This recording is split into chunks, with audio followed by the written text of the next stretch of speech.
중심의 삶을 살았다는 증거가 번제를 드리면서부터 시작한 거예요. 내가 하나님 중심으로 살고 있습니다. 뭘 보니까요? 예배 드리니까요. 교회를 다니면서 예배를 드리니까 내가 하나님 중심에다가 내가 맞춰서 살고 있구나, 이걸 알게 되는 겁니다. 하나님 중심으로 살지 않는 사람들은 예배와 상관없이 생활하게 됩니다. 그래서 아브라함이나 그 후에 모든 사람들은요, 뭐 그 전에도 마찬가지겠지만은 집을 옮길 때마다 제단을 쌓았어요. 집을 옮겼을 때 제단을 쌓았어요. 하나님 감사합니다. 좋은 터전 주셔서 감사합니다. 적과 꿀이 흐르는 땅이 되기를 원합니다. 하나님 보호하시고 인도하시는 땅이 되기를 원합니다. 그래서 이주하여 번제를 드리게 됩니다. 2주 전에도 하나님께 신고하고 움직였어요. 하나님, 지금 우리가 움직일 텐데 앞으로 어디를 갈지, 무슨 일을 해야 할지, 어떤 일을 할지 막막합니다. 하나님, 길을 인도해 주세요 해서 번제를 드리고 출발하게 됩니다. 예. 그리고 그뿐만 아닙니다. 뭐 좋은 일이 있을 때도 번제를 드렸고요. 감사하는 마음으로 힘들고 어려웠을 때도 번제를 드렸어요. 도와달라는 의미에서 번제를 드리게 된 겁니다. 제단의 삼위일체는 예배받는 대상을 분명히 해야 돼요. 무조건 예배 드리는 게 아니고요. 하나님 앞에 드린다는 사고를 분명히 하셔야 돼요. 왜? 하나님의 제단에서 하나님을 상대로 제단을 드리는 거니까요. 쌓아서 드리는 거니까요. 하나님을 확신해야 돼요. 오늘 이 시간 여러분들이 저를 만나러 오셨을까요? 아이고, 설마 그렇게 하겠어요? 여러분들이 교회에 오셨을 때 교회 건물을 보기 위해서 오셨을까요? 아유, 그렇지는 않을 것 같아요. 여러분의 집이 더 좋으니까. 그럼 여러분들이 교회에 오셨을 때 저의 설교를 들으러 오셨을까요? 아이, 저는 설교 잘 못해요. 성경 말씀 해석해서 전해드리려고 노력하니까.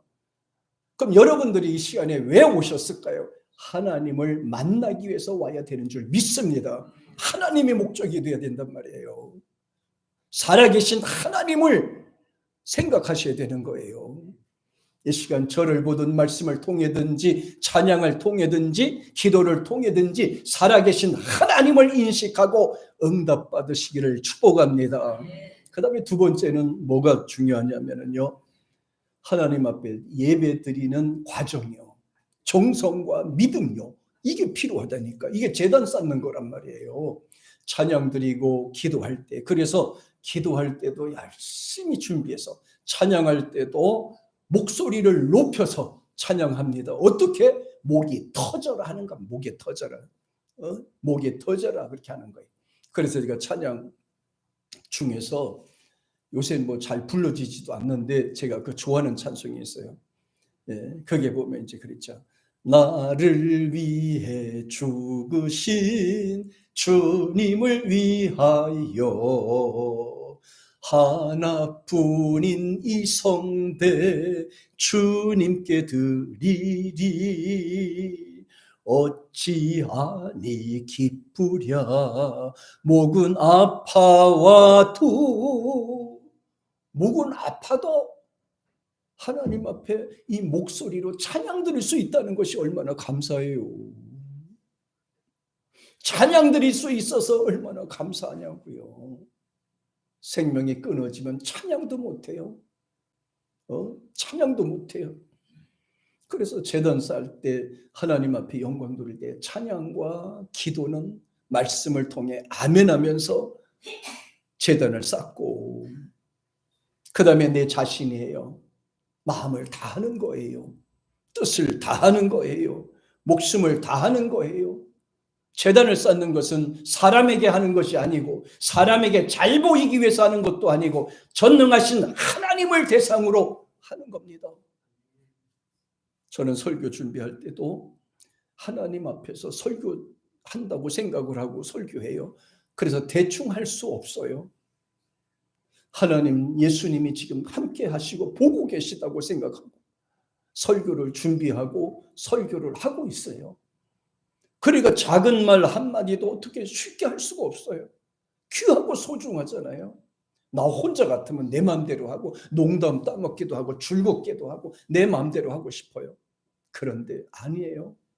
하나님을 대상으로 내가 서 있기 때문입니다. 하나님이 보고 계시기 때문에 그러한 겁니다. 그래서 믿음으로 쌓는 것을 가리켜서 성경에는 거의 여호와의 제단이다 그랬어요.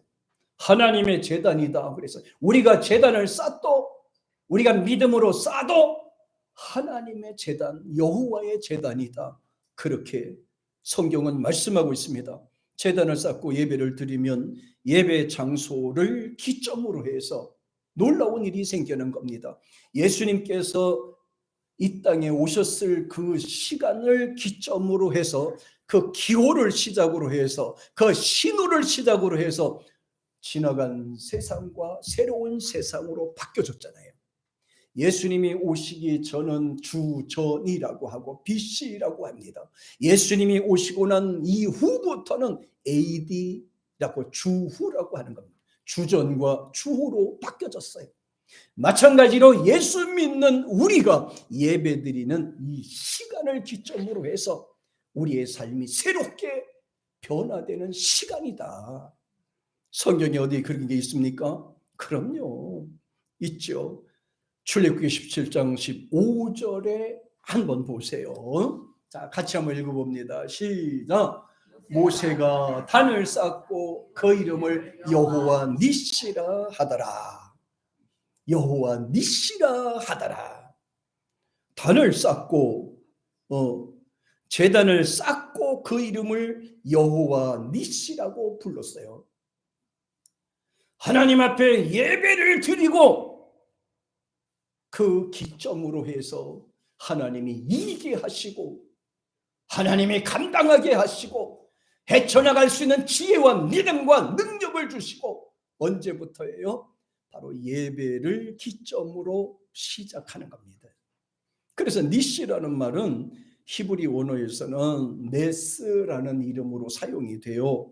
그러면서 그 의미는 깃발을 의미하기도 합니다.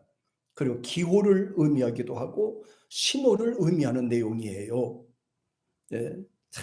참, 예배를 통해서 하나님이 그에게 승리를 주신다는 의미고요, 기쁨을 주신다는 의미고요, 모든 문제를 해결할 수 있는 능력을 주시는 기점으로 바로 이 예배를 중심으로 했어요. 이 예배가 그래서 승리를 말하는 거예요. 예배는 하나님을 만나는 동시에 문제 해결의 원점이 바로 예배, 제단 쌓을 때 이루어지는 역사가 되는 겁니다. 신기하잖아요. 우리 한번 따라할까요? 예배는 승리의 기점이다. 다시, 예배는 나의 인생의 터닝 포인트다. 그럼요. 그래서 우리는 예배에 집중하는 거예요. 세상에서 아무리 훌륭하고 아무리 위대한 사람이라 하더라도 예배가 없으면 그는 기업이 잘라질 수밖에 없어요. 승리할 수 없어요. 예배를 통해 이기게 되는 거예요. 그래서 저는 이 여호와 네스, 여호와 니시라는 단어를 네 가지 의미를 여기다가 전부 더 시켰어요. 의미를 더하였습니다. 첫째, 하나님은 영생을 주시기로 합당하신 약속의 깃발이다. 기자는 기, 한 나라를 상징했을 때 우리나라 국기로서는 그거 있잖아요. 태극기가 있잖아요. 우리나라는 태극기가 있잖아요. 태극기라고 그래요. 사람들은 자꾸 태극기라고 그러더라고요. 난 태극기라고 안 하고 태국기라고 불러요. 왜 자꾸 왜 태극기 그러나 모르겠어요. 원래는 그게 태극기가 맞아요. 근데 우리나라를 상징했을 때 쓰는 말이기 때문에 우린 태국기라고 쓰는 게 정상이란 말이에요. 태국기예요. 극기가 아니고. 이렇게 점치는 분들이 그 8개 음양 오행 8개 그 태극기 안에 들어있는 그걸 갖고 점친다고 하더만요. 근데 난 그런 건 신경도 안 써. 극기라고 안 하고 그래서 난 태국기라고 부르는 거예요. 우리나라 국기라 이 말이에요. 우리나라 깃발이라 이 말이에요. 선수들이 어디 나가도 꼭 우리 국기를 들 갖고 나가잖아요. 대한민국 국민이라고 이렇게 얘기하잖아요. 그러니까 영생으로 주신 자들, 영생을 주시기로 작정된 사람에게 주는 구원의 확증, 승리의 깃발, 이게 바로 여호와 니시란 말이에요. 보실까요? 사도행전 13장 48절 같이 한번 보겠습니다. 시작. 이방인들이 듣고 기뻐하여 하나님의 말씀을 찬모하며 또 영생을 주시기로 작정된 자는 봐요. 이 기점을 통해 말씀을 듣는 기점을 통해서 예수를 만나는 기점을 통해서 이렇게 표현하는 거예요. 얼마나 놀랍습니까? 여기서 작정이라는 말이 나오잖아요. 작정은 원래 헬라어에서는 타소라는 말이 사용이 됐어요. 그러니까 순서나 정렬, 그다음에 지정이 됐다라고 하는 그런 의미를 갖거든요. 그래서 저는 이 말의 뜻이 작정된 자는 믿게 돼 있더라 이 말이거든요. 이방인들도 예수 믿고 돌아올 때가 되면 그 순서에 따라서 예수 믿게 된다. 지금 봤을 때는 예수 믿지 않은 것 같고요. 예수님을 막 배반하고 교회를 핍박하고 이렇게 하는 데도 있잖아요. 사람들의 별산 다 있잖아요. 종교는 다 똑같이 기독교가 특별하나 이렇게 막 하는 사람도 있잖아요. 그런데요, 구원은 예수 믿어야만 구원이 되는 거예요. 다른 방법이 없어요. 그런데 구원받는 사람들 하나하나가 어떻게 구원받느냐? 놀라워요. 작정된 자는 순서에 따라서예요. 절차에 따라서 다 돌아올 자는 돌아오게 된다 이 말이에요. 절차에 따라서 돌아올 사람은 돌아오게 된다 이 말입니다. 구원받을 사람은 돌아오게 된다 이 말이에요. 어떤 방법을 통해서든지 하나님이 돌아올 수 있도록 해 주신다 이 말이에요. 저와 여러분이 할 수 있는 거는 하나님이 다 해 주시는데 우리는 가만히 있으면 될까요? 안 되죠. 그러면 버릇이 없어지죠. 구원받은 우리는 가족의 구원을 위해서 기도해야 되겠죠. 빨리 이왕 돌아올 거 빨리 돌아오라고. 자, 이제부터 전도할 때 그렇게 하십시오. 예수 믿어야 돼, 교회 나와야 돼, 이렇게 하지 말고 꼭 이 말 꼭 하세요. 돌아올 거 이왕에 빨리 왔으면 좋겠다. 꼭 이렇게 좀 해주세요. 앞으로 전도할 때 있죠. 어차피 돌아와야 돼요. 어차피 가족들 돌아와야 돼요. 자녀들도 돌아와야 돼요. 이웃들도 돌아와야 돼요. 대한민국도 돌아와야 돼요. 돌아와 예수 믿고 하나님 앞에 가야 되는 것입니다. 어차피 돌아와야 돼요. 그러니까 전도할 때 예수 믿어 하면 부담감 같잖아요. 교회 가자 하면 자꾸 뭐라 그러잖아요. 그러니까 앞으로 그렇게 하지 말고 어차피 믿을 거 일찍 왔으면 좋겠다 이렇게 하세요. 어차피 예수님 앞에 돌아올 거 이쪽 와서 좀 교회 일 좀 했으면 좋겠다. 알았어요? 몰랐어요? 어차피 돌아올 거 우리 교회 조금 재정적으로 어려운데 조금 와서 좀 도움되고 좀 일했으면 좋겠다. 이렇게 좀 해라고. 이렇게 예수 믿어라 이렇게 하지 말고 앞으로는 어차피 믿을 거, 어차피 믿을 거, 다른 말 하지 말고 어차피 믿을 거예요. 그럼 그러잖아요. 사람들이 뭐라 그러겠어요? 어차피 믿을 거? 내가 예수 믿는다고? 예이 그런 소리만 내 손에 장을 지져. 교회 가면 내 손에 장을 지져. 지는 안 죽어? 급할 때 주님 찾아요. 죽을 때 되면 주님 찾아요. 나중에 찾지 말고 멀쩡하게 정신이 박혀 있을 때 그때 찾으라 그래요. 이왕 돌아올 거. 그래서 순차대로 돌아오게 된다. 여기서 순차적으로 돌아오게 된다. 절차대로. 작정되다 이 말이 타소예요. 타소. 그래서 타소. 순서 따라서 믿을 사람은 믿었고 주님 앞에 돌아온다. 이렇게 됐어요. 저와 여러분도 마찬가지였어요. 그냥 돌아온 게 아니에요. 하나님의 계획 속에서 그 때가 돼서 그 절차에 따라서 순차의 반열에 따라서 우리가 다 이렇게 돌아와서 일하게 되고 교회 몸담게 되고 하나님께 영광이 쓰임받게 되는 줄로 믿습니다. 얼마나 감사해요. 절차대로 된 거예요. 이게 삐뚤어진 게 아니에요. 여러분, 어떤 과정을 걸치든지 어렸을 때든지 청년이 되든지 예수님 믿고 이렇게 주님 앞에 돌아온 거는 내 뜻이 아니라 하나님의 순차와 절차대로 내가 이렇게 나오게 됐다. 그래서 우리는 항상 감사하며 살아야 된다. 약속이 전제된 깃발이 바로 여호와 니시다 그랬어요. 그 다음에 두 번째는 하나님은 세상에서 모든 것을 이기게 하는 번제와 예배의 깃발이다 이거예요. 한번 볼까요? 자, 에가서요. 에가서 1장 13절입니다. 같이 한번 보겠어요. 시작. 위에서부터 나의 골수에 불을 보내어 이기게 하시고 내 발 앞에 그물을 베푸사 나로 물러가게 하셨으며 종일토록 고적하여 곤비케 하셨도다. 이 내용을 한번 잘 보세요. 네. 하나님께서는 믿는 자들을 강하게 하도록 하기 위해서는요, 이 마음에 이기게 하는 어떤 그런 믿음을 주셔야 돼요. 믿음이 없는 상태로는 아무것도 할 수가 없어요. 찬양도 할 수가 없어요. 아멘도 안 떨어져요. 아멘도 잘 안 된다니까요. 찬양할 때도 입이 안 떨어진다니까요. 입 안에서 이렇게 맴맴 돈다니까요. 이 맴맴. 아니, 맴맴은 밖으로 나가지 입에서 오물오물 한다니까요. 오물오물해. 찬양도 안 나와. 아멘도 잘 안 나와요. 입이 딱 붙어버려서 안 나와요. 그래서 하나님이 아멘할 수 있는 믿음을 주셔야 돼요. 입이 떠질 수 있는 그런 믿음을 주셔야 돼요. 확신도 주셔야 돼요. 그리고 놀라운 것이 하나가 있어요. 골수에 불을 보내셔 그랬잖아요. 골수예요. 여기 골수에 불을 보내어 이기게 하시고 이렇게 했잖아요. 이 골수가 뭐냐? 에셈. 히브리 언어는 에셈이에요. 골수예요. 뼈를 말하는 거예요. 뼈. 골수는 뼈를 말하면서 해골을 말하는 거예요. 뼈예요. 말 그래 뼈.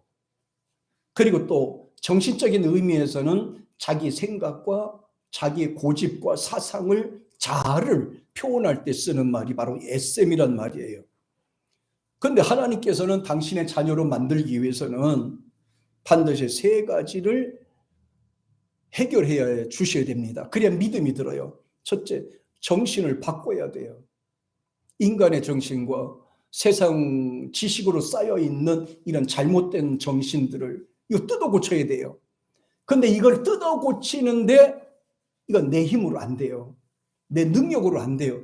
하나님이 불을 보내주셔서 태워버려야 돼요. 없애버려야 돼요.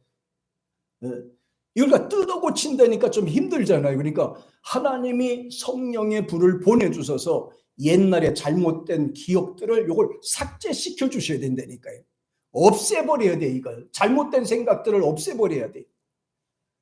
아무쪼록 여러분이 이제 내일 아침에 일어나서 옛날에 부정적인 생각들은 딱 삭제되고 하나님 앞에 찬양되는 생각으로만 꽉 채워지기를 바랍니다.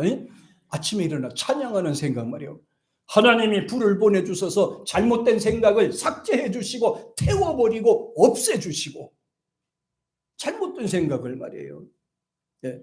그 다음에 또 두 번째는요, 정신에 잘못된 걸 뭐라고 그러죠? 정신병이라고 얘기해요. 병이라고 의미합니다. 근데 이 정신병은 고치기가 쉽지 않거든요. 근데 정신병은 차라리 멀쩡한 정신에 이상이 생겨서 난 병은 괜찮은데 잘못된 지식이 들어가서 생긴 정신병자는 고치기도 어려워요. 잘못된 이단의 사상이 여기 불신 사상에 들어와서 박히면 버리기가 힘들어요. 그래서 하나님 앞에 기도하는 거예요. 하나님, 잘못된 생각을 태워주세요. 사라지게 해주세요. 기억을 삭제시켜 주세요. 하나님 생각과 말씀으로 저희들을 새롭게 하여 주옵소서. 새롭게 하여 주옵소서. 이거예요. 하나님의 능력으로 채워달라고 기도하는 내용이 바로 이 부분입니다. 내 힘으로는 할 수 없어요. 내 능력으로는 할 수 없어요. 그런데 하나님의 생각으로 채워주세요. 하나님의 성령의 불로 채워주세요. 하나님의 역사로 하나님 채워주세요. 이기게 하는 것도 하나님의 능력이란 말이에요. 이게 바로 깃발이에요. 승리의 깃발. 육신의 소욕을 이기고 하나님의 사람으로 승리할 수 있는 깃발이 바로 이 부분에 있는 거예요. 그 다음에 세 번째는 중요한 내용입니다. 변곡점이에요. 예배는 따라합니다. 예배는 변곡점이다. 무슨 번격점이냐, 이게 문제예요. 한번 같이 한번 읽어보세요. 시작. 히스기야 명하여 번제를 단에 드릴 새 번제를 드리기를. 이거 너 잘못 읽었어. 그래서 아버지가 가방 안에 들어갈 수 있을 뻔도 했어. 우리가 잘 읽어야 된다니까. 그래서 같이 시작. 히스기야가 명하여 번제를 단에 드릴 새 번제 드리기를 시작하는 동시에 여호와의 시고 노래하고 나팔을 불며 이스라엘 왕 다윗의 악기를 울리고. 여기서 굉장히 중요한 게 있어요. 잘 보세요. 히스기야가 번제를 단에 드릴 새 했어요. 근데 아까 읽을 때는 단에 드릴 새 번제를 드리려 이렇게 가지고 헷갈리게 만들었습니다만, 자, 여기서 히스기야를 보세요. 하나님 앞에 번제를 드리는 동시에 하나님의 시로 노래하고 나팔을 불며 이스라엘 왕 다윗의 악기를 울리고 국민을 화합시키는 연합운동을 하게 되었습니다. 번제를 기점으로 해서 하나님을 찾고 예배를 기점으로 해서 신호를 위수로 해서 이제 본인이 하고 싶은 일들을 하게 되는 겁니다. 그러니까 예배는 모든 문제를 해결할 수 있는 변곡점이에요. 예배가. 잘 들으세요. 이 예배가 왜 중요하냐면은 지금 우리가 예배를 드릴 때부터 모든 것의 시작이기 때문에요. 이게 바로 변곡점이라고 그래요. 이렇게 돼서 변곡점이라고 그래요. 예배는 시작을 알리는 신호가 되는 거예요.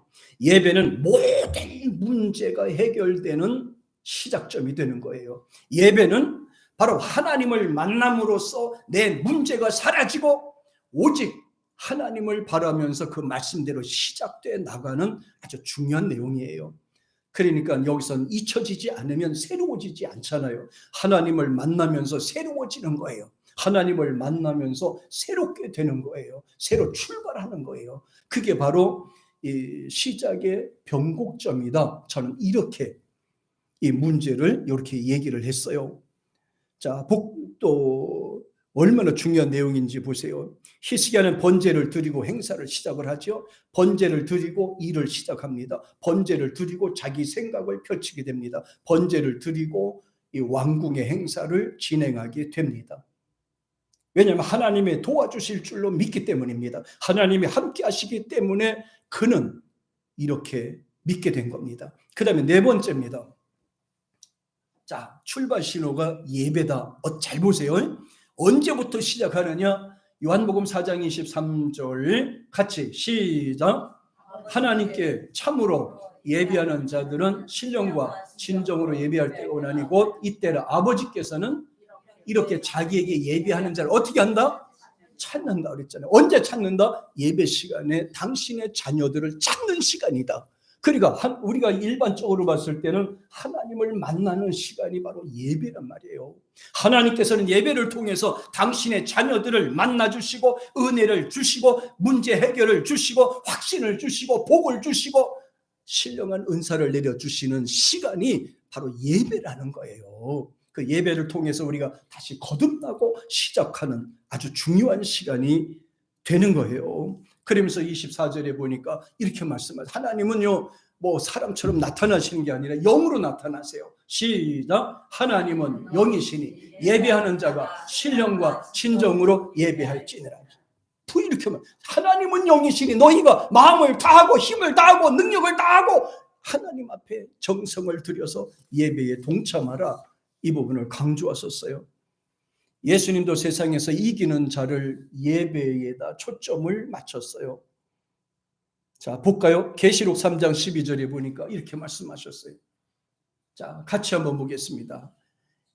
이기는 자는, 저는 이 앞에 예배를 드리고 하나님 찾는 자는 저는 이렇게 붙였어요. 근데 일단 통틀어서 한번 불러봅니다. 같이 시작. 이기는 자는 내 하나님 성전에 뭐가 돼요? 기둥이 필롯이 되게 하리니 그가 결코 다시 나가지 아니하리라. 떠나지 않고 또 내가 하나님 이름과 하나님 성 곧 하늘에서 내 하나님으로부터 내려오는 새 예루살렘의 이름과 나의 이름을 그 위에 기록하소서 잊지도 않고 버리지도 않고 잊지도 않고 영원히 기록하셔서 당신의 자녀로 하나님이 천국으로 인도하겠다는 그런 약속의 말씀을 해주셨어요.